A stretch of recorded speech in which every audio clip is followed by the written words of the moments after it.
Hello నమస్తే. నేను journalist Srinivas. ఈరోజు ఆంధ్రప్రభ పేపర్‌లో పవన్ మాట శాసనం కావాలని చంద్రబాబు నాయుడు గారు చెప్తున్నారు. దేని విషయంలో అంటే కూటమి ప్రభుత్వం 15 సంవత్సరాలు ఉండాలి. అది చంద్రబాబు నాయుడు గారే ముఖ్యమంత్రిగా ఉండాలి అని పవన్ కళ్యాణ్ పదే పదే చెప్తున్నట్టు అదే శాసనం కావాలి నన్ను మళ్ళా గెలిపించాలంటుండు.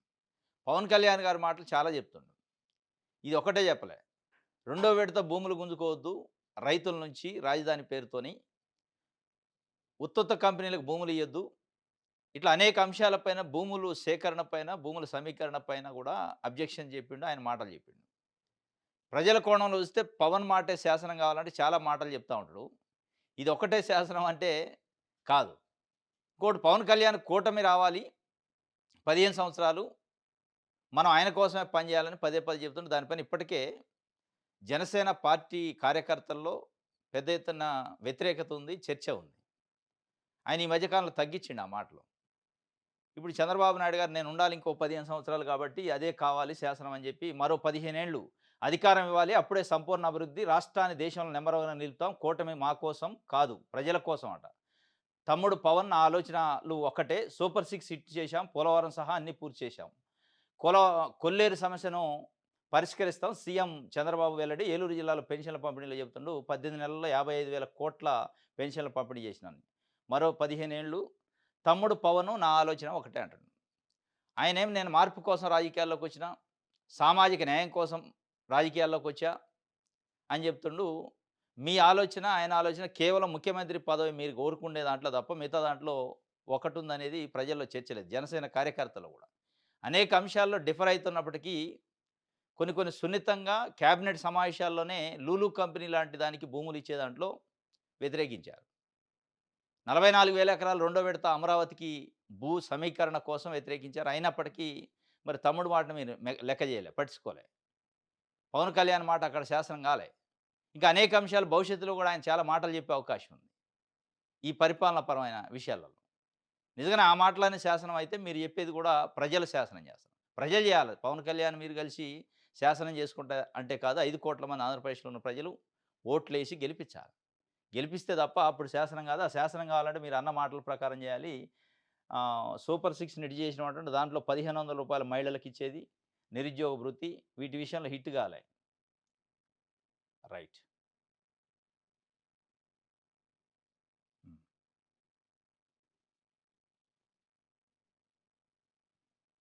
'ఆంధ్రజ్యోతి.' ఆ ఎమ్మెల్సీలకు చైర్మన్ కౌన్సిలింగ్ వెంటనే రాజీనామా ఉపసంహరించుకున్న జాకియా ఖానం రాజీనామా చేసిన 6 సభ్యులతో మోషన్ రాజు ముఖాముఖి భేటీ. రాజీనామా ఎందుకు చేశారు? ఎవరైనా పదవులు ఆశ చూపారా? రాజీనామాకు ముందు తర్వాత ఎవరిని కలిశారు?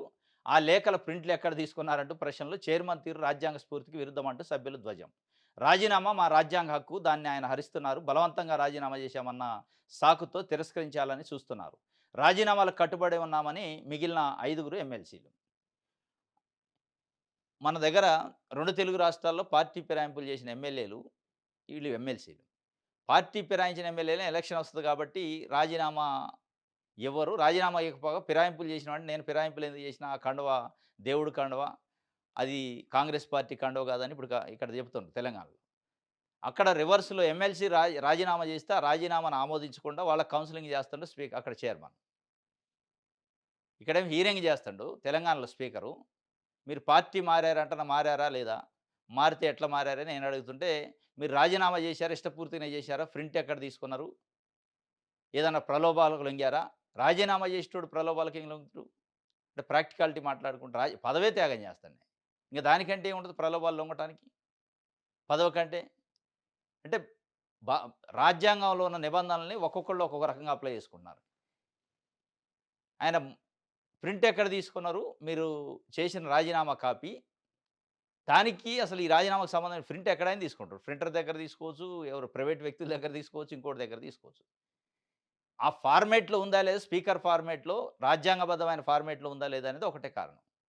స్పీకర్ పిలిచి కౌన్సెలింగ్ చేస్తాడట. ఒకవైపేమో పార్టీ మారినోళ్ళు మేము మారలేదని తప్పించుకునే ప్రయత్నం చేస్తారు. ఇదే చంద్రబాబు నాయుడు గారి గవర్నమెంట్‌లో 2014 నుంచి 2019లో నలుగురు వైసీపీ ఎమ్మెల్యేలకి మంత్రి పదవులిచ్చారు. డైరెక్ట్‌గా మంత్రి క్యాబినెట్‌లో తీసుకున్నారు. వాళ్ళు గాక ఇంకా కొంతమంది పార్టీ మారారు. ఆ రోజున్న స్పీకరు వాళ్ళపైన పార్టీ ఫిరాయింపులు చర్యలు తీసుకోవడానికి వెనకాడండు. ఈరోజు వీళ్ళు స్వచ్ఛందంగా మేము పార్టీ వేరే పార్టీలో జాయిన్ కాదలుచుకున్నాం, జాయిన్ అయినాం. మాకు ఆ పదవొద్దు. వైసీపీ నుంచి వచ్చిన పదవి మాకు అవసరం లేదు అని చెప్తుండు. అయినప్పటికీ ఆయన పిలిచి చెప్పే ప్రయత్నం, కౌన్సెలింగ్ చేసే ప్రయత్నం దాంట్లో ఒక ఎమ్మెల్సీ వెనక్కి తీసుకున్నారట. ఇది నిన్న ఈ కౌన్సెలింగ్ పైన 'ఆంధ్రజ్యోతి' పేపరు ఒక వార్తను రాసింది. ఇంకోటి సంతకాల కోసం కోటి పాట్లు పడ్డారట వైఎస్ఆర్‌సీపీ వాళ్ళు. 'ఆంధ్రజ్యోతి'కి అది కనపడది.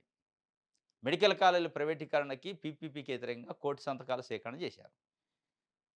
ఆ సంతకాల కోసం కోటి పాట్లు పడ్డారు. అసలు ప్రజలు సంతకాలు పెట్టలేదు. రివర్స్ అయ్యారని చెప్పి రాసింది. మీరసల ఆ ప్రైవేటీకరణని ముందుకు తీసుకోవడానికి మీరు కోటి పాట్లు పడతారు. 'ఆంధ్రజ్యోతి', 'ఈనాడు' లాంటి పత్రికలు పబ్లిక్ తీవ్రంగా వ్యతిరేకిస్తున్న ప్రైవేటీకరణ పీపీపీని మీరు దాన్ని భుజానేసుకొని, దాన్ని ఏదో ఒక రకంగా ప్రైవేటోళ్ళకి అప్పజెప్పే కార్యక్రమం చేయటం కోసం మీ భజన, మీ ఎలివేషను, మీ ప్రచారం, మీ ఎక్స్‌పోజర్ ఎక్కువున్నది. వాళ్ళు పడతండ్రో లేదో గానీ మీరు కోటి పాట్లు మీరు పడతారు. వాటిని ఎట్టి పరిస్థితుల్లో ప్రైవేటీకరణ వైపే తీసుకుపోవడం కోసం. ఎక్కడ చిన్న ఖండన లేదు. ఇంకా వాళ్ళేదో కోటి సంతకాలు చేశారా, లక్ష సంతకాలు చేశారా, ప్రయత్నం చేశారు, ఉద్యమం చేశారు, నిరసన చేశారు. దాంట్లో కోడిగుడ్డు మీద ఈకలి పీకినట్టు కోటి సంతకాల కోసం కోటి పాట్లు పడ్డారంటే మీరు అంటే దాన్ని ఎటకారం చేసినట్టన్నట్టు. దాంట్లో రాసిండు పీపీపీకి వ్యతిరేకంగా అక్టోబర్ నుంచి కోటి సంతకాల సేకరణ చేపట్టిన వైసీపీ గత నెల 27నే గవర్నర్‌ను కలుస్తామని హఠాత్తుగా జగన్ ప్రకటన. సంతకాలకు జనం ససేమిరా. దీంతో హైదరాబాద్‌లో సేకరించేందుకు యత్నం అక్కడా కుదరకపోవడంతో వెనుదిరిగిన నేతలు ఇక రాజ్‌భవన్‌కు వెళ్ళేదెప్పుడో చూడాలి అని చెప్పి. సంతకాలకి జనం ససేమిరాట. జనం ససేమిరా అయితే కోటి సంతకాలు ఎట్లా పెట్టారు? జనం ససేమిరా అయితే ఈ నెల 12 లాస్ట్ మంత్ నవంబర్ 12 పెద్ద ఎత్తున పిలిపిస్తే వైఎస్ఆర్‌సీపీ ప్రతి కాన్స్టిట్యున్సీలో వేల మంది బయటకొచ్చారు. ఆ పబ్లిక్ గురించి మీరే రాశారు. ఈ తరలించారని రకరకాల పేర్లతోని చెప్పారు. జనం ససేమిరా అట్లా జనం ససేమిరా దేనికంటున్నారంటే పీపీపీ చేయొద్దు అని ససేమిరా అంటున్నారు. ప్రభుత్వం దాంట్లోనే ఉంచాలని ససేమిరా అంటున్నారు. ఒక 4, 5 మెడికల్ కాలేజీలు నిర్వహించలేని పరిస్థితిలో ప్రభుత్వం నిజంగా ఉంటదా?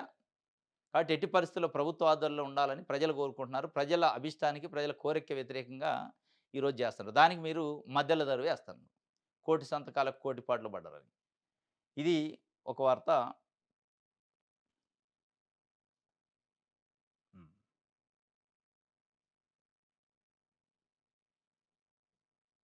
విశాలందరూ.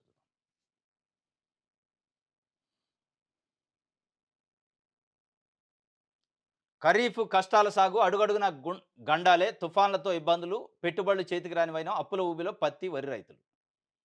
వాస్తవంగా వరి, పత్తి, చెరుకు రైతులు, చీనీ రైతులు తీవ్రమైన ఇబ్బంది. ప్రధానంగా వరి, పత్తి. తుఫాన్ల వల్ల తడిసి తేమ శాతం పెరిగింది. ఆ తేమ శాతం ఎక్కువ ఉందనే పేరుతోని రకరకాల కొర్రీలు పెట్టి దళారులు, మధ్యలో ఉన్న వ్యాపారులు తక్కువ ధరకు కొని పెద్ద దందా నడుస్తుంది. దీనిపైన ప్రభుత్వం రైతన్న మీకోసం అని ఒక ప్రోగ్రామ్ పెట్టింది. కానీ దీన్ని తీసుకోవాలి అందులో. అసలు రైతులు కోరుకుంది, రైతులు అడగని దాన్ని ఏదో నీళ్ళు ఎట్లా సేద్యం చేయాలి, లేకపోతే నీళ్ళు ఎట్లా పొదుపు చేయాలి, టెక్నాలజీని ఎట్లా వాడుకోవాలని చెప్పారు. దీనిపైన ప్రజలు అడుగుతున్నారు. దీనిపైన పెద్ద ఎత్తున ఇబ్బంది పడుతున్నారు జనాలు. ఆందోళన ఉన్నారు రైతులు. వాళ్ళ ఆందోళన గాని, వాళ్ళ సమస్య గాని పట్టించుకున్న నాదుడు లేడు. రైతన్న మీకోసం అయిపోయింది. లాస్ట్ మండేతోనే అయిపోయింది. 1 వీక్ ప్రోగ్రామ్ అయింది. ఆ రైతన్నలు మీకోసమని ఏ రైతు దగ్గర పోయారు, ఏం చేశారో తెలవదు గానీ, ఆ రైతులు వడ్లు, పత్తి రైతులు కళ్ళాలలో వడ్లు, పత్తి ఇంట్లో తడిసిన పత్తి, తడిసిన ధాన్యం. వాటిని కొనే ప్రయత్నం చేయట్లేదు. ఇక మళ్ళా రబీ సీజన్ వస్తుంది. ఇప్పటికే ఖరీఫ్ సీజన్‌లో పెద్ద ఎత్తున నష్టపోయారు. వానాకాలం సీజన్‌లో రాష్ట్రంలో ఈ ఏడాది ఖరీఫ్ సాగు రైతాంగాన్ని తీవ్రమైన సంక్షోభంలోకి నెట్టేసింది. అతివృష్టి, అనావృష్టి కారణంగా కోలుకోలేని దెబ్బతిన్నారు. పంట దిగుబడి బాగా ఉంటే ధర ఉండదు. ధర ఉందని సంబరపడితే దిగుబడి రాదు. గిట్టుబాటు ధర లేక క్షోభకు గురవుతున్నారు. నిరాశతో నిస్సహాయ స్థితిలో పంట ఉత్పత్తులను పొలాల్లోనే పశువులకు మేతగా వదిలేస్తున్న దయనీయ పరిస్థితులు కనిపిస్తున్నాయి. 2025, 26 ఖరీఫ్‌లో వాతావరణ మార్పులు రైతులకు దెబ్బతీశాయి. రాష్ట్రంలో అనేక ప్రాంతాల్లో అతివృష్టి పంటలను ముంచెత్తగా మరికొన్ని మండలాల్లో అనావృష్టి పంటలను ఎండబెట్టింది. అలా ఇప్పటికే నష్టపోయిన పత్తి, వరి రైతులు మార్కెట్ ధరలు పతనమవడంతో మరింత కష్టాల్లో పడిపోయారు. ఖరీఫ్ సీజన్‌లో 5.39 లక్షల హెక్టార్‌లో రైతులు పత్తి సాగు చేయగా 8 లక్షల మెట్రిక్ టన్నుల దిగుబడి వచ్చింది. అంచనా ఉంది. రాష్ట్రంలో 11 మార్కెట్ యార్డులతో పాటు 64 జిన్నింగ్ మిల్లులు, పత్తి కొనుగోలు కేంద్రాలు ప్రభుత్వం ప్రకటించింది. అయినప్పటికీ 2 తెలుగు రాష్ట్రాల్లో ఖరీఫ్ సీజన్ పూర్తయి పంట చేతికొచ్చి అమ్మకాలకు సిద్ధమయ్యే తరుణంలో గరిష్టంగా 8% వరకు తేమ ఉన్న పత్తి క్వింటా మద్దతు ధర 8,110. 8% తేమ. వాస్తవంగా 16% పెట్టాలని తెలంగాణ ప్రభుత్వం కూడా సీసీఐకి లెటర్ రాసింది. 8% అనేది పాసిబుల్ కాదు. ఎప్పుడు డ్రై బాగా ఉంటే అది సాధ్యం. ఇప్పుడు 16 కాదు 20% కూడా తేమ ఉంది. వర్షాల వల్ల తడిచిపోయింది. వర్షాలు ఇప్పుడు కురిసే మాన్సూన్ దీనివల్ల. దీని విషయంలో 2 తెలుగు రాష్ట్రాల ప్రభుత్వాలు ఫెయిల్ అయినాయి. పత్తి రైతులను ఆదుకోవడంలో, వడ్ల రైతులను ఆదుకోవడంలో ఫెయిల్యూర్ అన్నట్టు. ఫెయిల్యూర్ అయ్యి ఇప్పటికీ వాళ్ళు కళ్ళాలల్లో ఆందోళన, టెన్షను ఎప్పుడు ఏ తుఫానొస్తదని. ఇది ఒక వార్త. చంద్రబాబుకు ఊరట, ఎక్సైజ్ కేసు మూసివేసిన ఏసీబీ కోర్టు. రాజధాని అసైన్డ్ భూముల కేసులో మరో కీలక పరిణామం. చంద్రబాబుకు ఊరట. ఊరట అంటే ఏమన్నా హీరింగ్ జరిగేదా? హీరింగ్ జరిగి కోర్టు డిక్లేర్ చేస్తే, అక్విటల్ చేస్తే అంటే ఈయన ఏం నిర్దోషి. మేము విచారించిన దాని ప్రకారం మాకొచ్చిన సాక్ష్యాల ప్రకారం ఆయన నిర్దోషి. ఈయనకేం సంబంధం లేదు కేసుతోనని ఇస్తే దాన్ని ఊరట అంటారు. దీన్ని ఊరట అనరు. తప్పించుకోవటం అంటారు. దొంగసాటుకు బయటపడటం అంటారు. కేసుల నుంచి దొంగసాటుకు బయటపడటం. కంప్లైంటెంట్లతోనే అధికారం ఉంది కాబట్టి, సాక్ష్యాలు లేవు అనే పేరుతోని కంప్లైంటెంట్ వచ్చి అఫిడవిట్ ఏసి, నేను పిటిషన్ వెనక్కి తీసుకుంటున్నా, నేను కన్విన్స్ అయినా, నేను సంతృప్తి చెందినా, దాంట్లో ఏం తప్పు జరగలేదని పిటిషనర్ చెప్తే కంప్లైనెంటు, అదెట్లా ఇది ఊరట? బెదిరించో, భయానో, నయానో కంప్లైనెంట్‌తోని ఇప్పించే కార్యక్రమం అంటారు. ఇది ఊరట కాదు. ఇది బయటపడటం, కేసుల నుంచి బయటపడటానికి ఎందుకో చంద్రబాబు నాయుడు గారైతే 2, 3 కేసుల విషయంలో, స్కిల్ డెవలప్‌మెంటు, దీని విషయంలో, అసైన్డ్ భూములు, లిక్కర్ స్కామ్ విషయంలో, లిక్కర్ కేసు విషయంలో చాలా ఆందోళనలో ఉన్నట్టు అనిపిస్తుంది. ఎందుకంటే ఆందోళన లేకపోతే ఎట్టి పరిస్థితుల్లో ఆయన దానికోసం ఇప్పుడు ప్రయత్నం చేసి వాళ్ళతోని లెటర్ ఇప్పించే అంత అవసరం లే. ఇప్పుడు ఏదన్నా అంటే వాళ్ళు డైరెక్ట్ ఇచ్చారు మేమెందుకు ఇన్‌ఫ్లుయెన్స్ చేసినాం అంటారు. తప్పనిసరిగా ముఖ్యమంత్రి స్థాయిలో ఉన్న వ్యక్తి పైన కేసులున్నప్పుడు, ఆయన నిజంగానే నైతిక విలువలుంటే, నైతిక విలువలు పాటిస్తే, ఎట్టి పరిస్థితుల్లో మీరు డ్రాప్ కావద్దు. కేసులు నేను ఎదుర్కొంటా. కేసులను కోర్టులో ఎదుర్కొని విన్ అయితే, కోర్టులను కేసులో ఎదుర్కొని కేసు ఏమి లేదు అనిపించుకుంటే దాన్ని ఊరట అంటారు. దాన్ని కోర్టులో గెలిచినట్టు అయింది. నువ్వు ఏది లేకుండా కోర్టులో ముందల కాళ్ళకు బంధాలేసేసి, లేదు లేదు అయిపోయింది నేను ఊరటా పొందిన అంటే ఊరటా ఎట్టి పరిస్థితుల్లో కాదు. ఇది తప్పించుకోవడం అంటారు కేసుల నుంచి. ఇట్లాంటి కేసులలో ఏమైద్దంటే తప్పించుకున్నప్పటికీ భవిష్యత్తులో ప్రభుత్వాలు మారినప్పుడు తప్పనిసరిగా రీఓపెన్ చేసే అవకాశాలు కూడా ఉంటాయి. దాంట్లో డౌటే లేదు. రీఓపెన్ చేసి మళ్ళీ ఆ కేసుల్ని, ఎందుకంటే కదంబరి జత్వాని లాంటి కేసులు చూస్తున్నాం మనం. ఎక్కడ ముంబై నుంచి పట్టుకొచ్చి స్పెషల్ ఫ్లైట్‌లో కేసులు పెట్టించి ఐపీఎస్ లాంటి వాళ్ళని లోపటేశారు. ఈ కేసులు కూడా భవిష్యత్తులో ఇదే అయ్యే అవకాశం ఉంది. అయినా ఆయన 45 సంవత్సరాల రాజకీయ జీవితం, ఇంత ఎక్స్‌పీరియన్స్ ఉంది. చిన్న లాజిక్ మిస్ అయితుంది. మనం ఈడ కేసు క్లోజ్ చేసినట్టు ఉండదు. దీనికి పరువు పోద్ది. మనం ఇది ఇన్‌ఫ్లుయెన్స్ చేసి చేయించినట్టు అయిద్ది. ఆ కేసులతోని అయ్యేది ఉంది. పోయేది హీరింగ్ అయ్యి ఆ ఇంప్రిజన్‌మెంటో ఇంకోటో అయితే అది అయినప్పుడు కదా! ఈ కోర్ట్ కాదు ఇంకో కోర్ట్ ఉంటది. ఎవిడెన్స్ లేదనే కారణంతోని మీరు చేస్తే రేపు ఎవిడెన్స్ వస్తది. అప్పుడు ఏం చెప్తారు? రేపు ఇంకొక ప్రభుత్వం వత్తది. మొత్తం గ్యాదర్ చేస్తది. రీఓపెన్ చేస్తది. ఎవిడెన్స్ పెట్టిద్ది. మీరు చేసిన ఇదంతా తప్పు అని చెప్పిద్ది. ఇప్పటికే ఉన్న కేసు కాక కొత్త తప్పయిద్ది. అయినప్పటికీ ఆయన మొన్న కేసు స్కిల్ డెవలప్‌మెంట్, నిన్న ఎక్సైజ్‌ది, రేపో మాపో అసైన్డ్ భూములది చేస్తారు. ఇయన్నీ క్లోజ్ చేయించే కార్యక్రమం చేస్తుండు. అధికారాన్ని అడ్డం పెట్టుకొని అని చెప్పి ఇప్పటికే చర్చ. రైట్. సాక్షి చూద్దాం.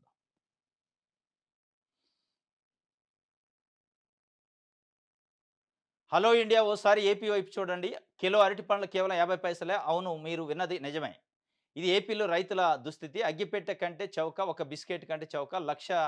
లక్షల రూపాయల పెట్టుబడి పెట్టి నెలల పాటు కష్టపడి రైతులకు దక్కిన ఫలితం ఇదే. అరటే కాదు, ఉల్లి నుంచి టమాటా వరకు ఏ పంటకు గిట్టుబాటు ధర లేదు. విపత్తుల సమయంలో ఉచిత పంటల బీమా, ఇన్పుట్ సబ్సిడీ హామీని తుంగలో దొక్కారు. మా ప్రభుత్వం హయాంలో అరటి పంట టన్నుకు సగటున 25,000 ధర దక్కింది. రైతులు నష్టపోకుండా ఉండేందుకు రాష్ట్రం నుండి ఢిల్లీకి ప్రత్యేక రైలు ఏర్పాటు చేశాం. రాష్ట్ర వ్యాప్తంగా కోల్డ్ స్టోరేజీలను అందుబాటులోకి తెచ్చాం. మా నిబద్ధత వేలాది రైతు కుటుంబాలను కాపాడింది. కానీ చంద్రబాబు నాయుడు రైతులను వారి కర్మకు వదిలేశారు. వ్యవసాయం సంక్షోభంలోకి కూరుకుపోతుంటే మౌనం వహిస్తున్నారు.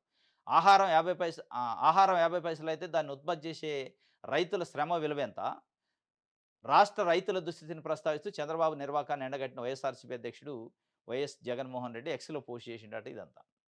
హలో ఇండియా ఓసారి ఏపీ వైపు చూడండి. 50 పైసలకే డజన్ అరటిపండ్లు వస్తున్నాయి. కిలో అరటిపండ్లు. 99 పైసలకే ఒక ఎకరం భూమి వస్తుందని గతంలో ఇదే ప్రచారం నడిచింది. ఊర్సా కంపెనీకి 99 పైసలకి ఇచ్చినప్పుడు. దీనికి సంబంధించి జగన్మోహన్ రెడ్డి నిన్న ఎక్స్‌లో పోస్ట్ చేసి అంటే ఆంధ్రప్రదేశ్‌లో వ్యవసాయ పరిస్థితి, వ్యవసాయ చేస్తున్న రైతుల పరిస్థితి, అన్నదాతల పరిస్థితి ఎట్లా ఉంది అనే విషయాన్ని చెప్పిండు. దీనిపైన ఉద్యమం చేయాలి మీరు. ఎక్స్‌లలో పోస్టులు చేస్తే కాదు గదా! రైతుల పక్షాన రోడ్ల మీదకి రావాలి. రైతుల పక్షాన నిజంగానే రోడ్ల మీదకి వస్తే ఇప్పుడు వరి, పత్తి, మీరంటున్న అరటి ఇట్లాంటి రైతులు ఎదురు చూస్తారు. ఏదన్నా ఒక గొంతు మాట్లాడిద్దాం, ఎవరైనా మాట్లాడితే మా పక్షాన ప్రభుత్వం అట్లైనా స్పందిస్తదేమని. జగన్మోహన్ రెడ్డి గారు అరటి రైతుల పైననో, ఒడ్లు, పత్తి రైతుల పైననో ఎక్స్‌లో పోస్టులు చేసే కంటే, పార్టీ పరమైన పిలిపించి రోడ్డు మీదకొస్తే ప్రభుత్వం గ్యారంటీగా స్పందనొస్తది. చలనం వస్తది. ఎందుకో ఆయన ఎక్స్‌లో పోస్ట్ చేసి హలో ఇండియా ఇటు చూడు అంటుండు. ఇటు చూస్తారు. ఇండియా చూస్తది. కానీ సమస్య పరిష్కారం కావాలి కదా! సమస్య పరిష్కారం కావాలంటే ప్రతిపక్షంగా మీరు నోరు తెరిస్తే ప్రజల పక్షాన మాట్లాడితే తప్ప రాదు. రైతన్న కన్నెత్తి చూడలేని చంద్రబాబు సర్కారు చేపట్టిన రైతన్న మీకోసం అటర్ ఫ్లాప్ అయింది. అన్నదాతల దగ్గరకు వెళ్ళలేక మొహం చాటేసిన సీఎం, ఆయన బృందం. తొలి రోజే హడావుడి, మర్నాటి నుంచి పత్తా లేని మంత్రులు, ప్రజాప్రతినిధులు. మొదటి రోజు నుంచే రైతుల నుంచి తీవ్ర ప్రతిఘటన. రైతన్న మీకోసం అని ఇచ్చింది చంద్రబాబు నాయుడు గారి పిలుపు ప్రభుత్వ పరంగా. చంద్రబాబు నాయుడు గారు ఎళ్ళలే. వాళ్ళ పార్టీకి సంబంధించిన మంత్రులు, ఎమ్మెల్యేలు ఇట్లా ఎళ్లారు ప్రభుత్వ పరంగా. ఆ రైతన్న మీకోసంలో రైతు లేడు. రైతు లేకుండా ఫోటోలు, వీడియోలొచ్చినియి. అసలైన రైతులు, పంట పండించే రైతులు, నిజంగానే వాళ్ళకి సమస్య ఉన్న రైతు లేడాడ. ఆ రైతులు కల్లాల దగ్గరుండ్రు. వడ్ల కల్లాలలో, పత్తి కల్లాలలో వాళ్ళ బాధ ఆళ్ళు పడుతుండ్రు. వాళ్ళ దగ్గరికి ఈళ్ళు పోలే. రచ్చబండ దగ్గర పోయి ఫోటోలు, వీడియోలు దిగొచ్చి రైతన్న మీకోసం మేమున్నామంటే అది అటర్ ఫ్లాప్ అయినట్టే వాస్తవంగా. ఉన్న సమస్యను తెలుసుకోవాలి తప్ప మీరు ఒక ఎజెండా పట్టుకొని రైతుల దగ్గర పోతే ఎట్లా? రైతులకి ఏం సమస్య ఉంది? వాళ్ళ ఎజెండా ఏంది? వాళ్ళు కోరుకుంటుందేంది? దాని గురించి మాట్లాడితే రైతన్న గురించి మాట్లాడాడు. మీరేదో ఒక 5 అంశాలు రాసుకొని పోయి నీళ్ళు ఎట్ట పొదుపు చేయాలి? సేద్యం ఎట్ట చేయాలి? టెక్నాలజీ ఎట్లా వాడాలి? ఇది మేము చెప్తూ అంటే వాళ్ళకేం అవసరం? వాళ్ళకి దీంతోని ఏం అవసరం ఇప్పుడు? వాళ్ళకిప్పుడు అవసరం ఉన్నదేంది? ఇప్పుడున్న సమస్య ఏంటి? అది పట్టించుకోలేదు కాబట్టి అది అటర్ ఫ్లాప్ అయింది వాస్తవంగా. దాంట్లో అసలు స్పందన రాలా స్టేట్ వైస్‌గా. రైట్.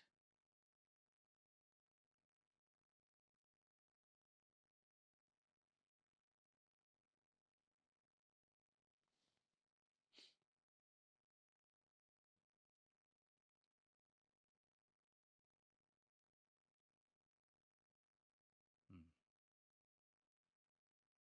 రైట్. 99 పైసలకే భూ పందారం, లిఫ్ట్ పాలసీ విధానాలని విడుదల చేసిందట నిన్న ప్రభుత్వం. లిఫ్ట్. ఇక్కడ హిల్ట్ పి ఎట్లయితే తెలంగాణలో చేశారో అక్కడ లిఫ్ట్ అని ఒకటి పెట్టిండు. Land incentive for tech hub అట. అని చెప్పి ల్యాండ్ పేరుతోని ఇన్సెంటివ్ ఇవ్వడానికి 2025 పాలిసీ అని ఒకటి తీసుకున్నారు. 25, 26 పాలిసీ అట. దానికి సంబంధించి ఆ పాలిసీలో 2025, 30 లిఫ్ట్ పాలిసీ అని. దాంట్లో ఏం చేశారంటే 99 పైసలకే ఎకరం భూమి కంపెనీలకి ఇవ్వాలని ఒకటి పెట్టుకున్నారట. అది ఏ కంపెనీలు? అంటే పేరు పొందిన కంపెనీలట. పేరు పొందిన కంపెనీలు ఎవరు రికగ్నైజ్ చేయాలి? అనే విషయాలు అది క్లారిటీ లేదు. పేరు పొందిన కంపెనీలకైతే 99 పైసలకి, పేరు లేని కంపెనీలకి, రెప్యుటేషన్ లేని కంపెనీలకైతే ఇంకో కొంచెం ధర పెంచి అమ్మే కార్యక్రమానికి ఇది పెట్టారట లిఫ్ట్ పాలిసీ. రాష్ట్రంలో అప్పనంగా భూ పందారానికి చంద్రబాబు ప్రభుత్వం తెర తీసింది. కేవలం 99 పైసలకే ఎకరం చొప్పున కంపెనీలకు ఎన్ని ఎకరాలని ఇచ్చేందుకు సిద్ధమని స్పష్టం చేస్తుంది. ఐటీ, గ్లోబల్ క్యాపబిలిటీ సెంటర్స్‌లను ఆకర్షించే పేరుతో ఎంత భూమినైనా 99 పైసలకే కేటాయించాలని చంద్రబాబు ప్రభుత్వం land incentive for tech hubs policy 2025, 30ని రూపొందించింది. లిఫ్ట్ పాలసీ విధానాలను రాష్ట్ర ప్రభుత్వం సోమవారం విడుదల చేసింది.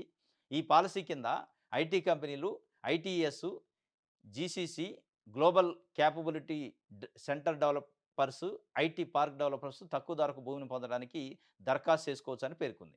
పెద్ద కంపెనీలకు ఎంత భూమి అవసరమైనా మొత్తం 99 పైసలకే కేటాయిస్తామని నిబంధనలో స్పష్టం చేశారు. మధ్యస్థాయి కంపెనీ అయితే రాయితీ ధరపై ఎకరం 4,00,00,000 చొప్పున కేటాయించినట్టు పేర్కొన్నారు. వీటికి అదనంగా ఐటీ, జీసీసీ పాలసీ కింద ఇతర రాయితీలు పొందవచ్చని అందించినట్టు స్పష్టం చేశారు. పెద్ద కంపెనీలు ఒక్కో ఎకరానికి 500 చొప్పున ఉద్యోగాలు కల్పించాలని తెలిపారు.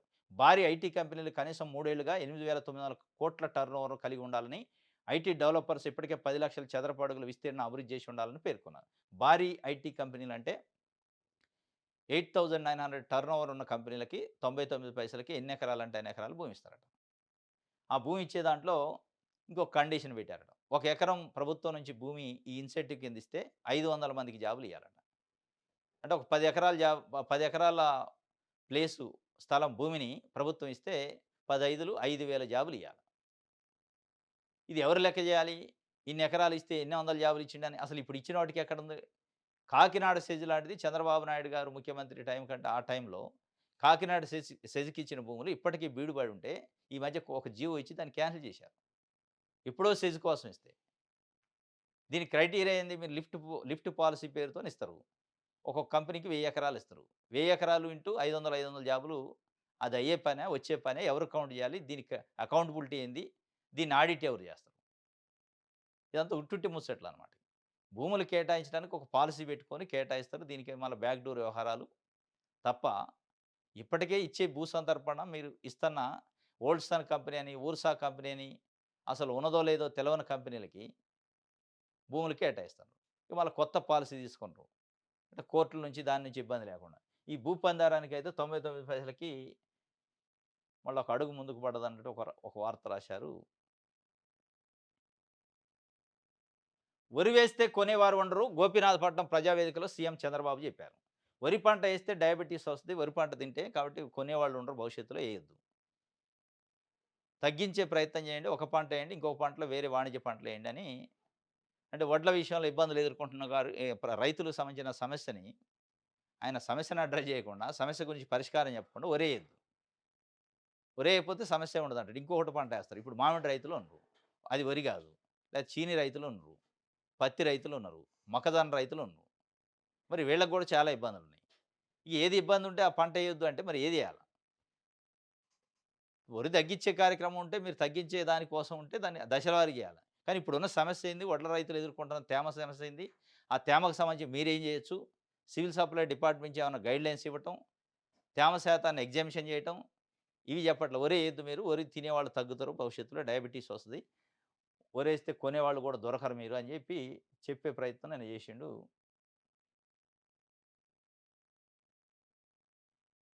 రైట్.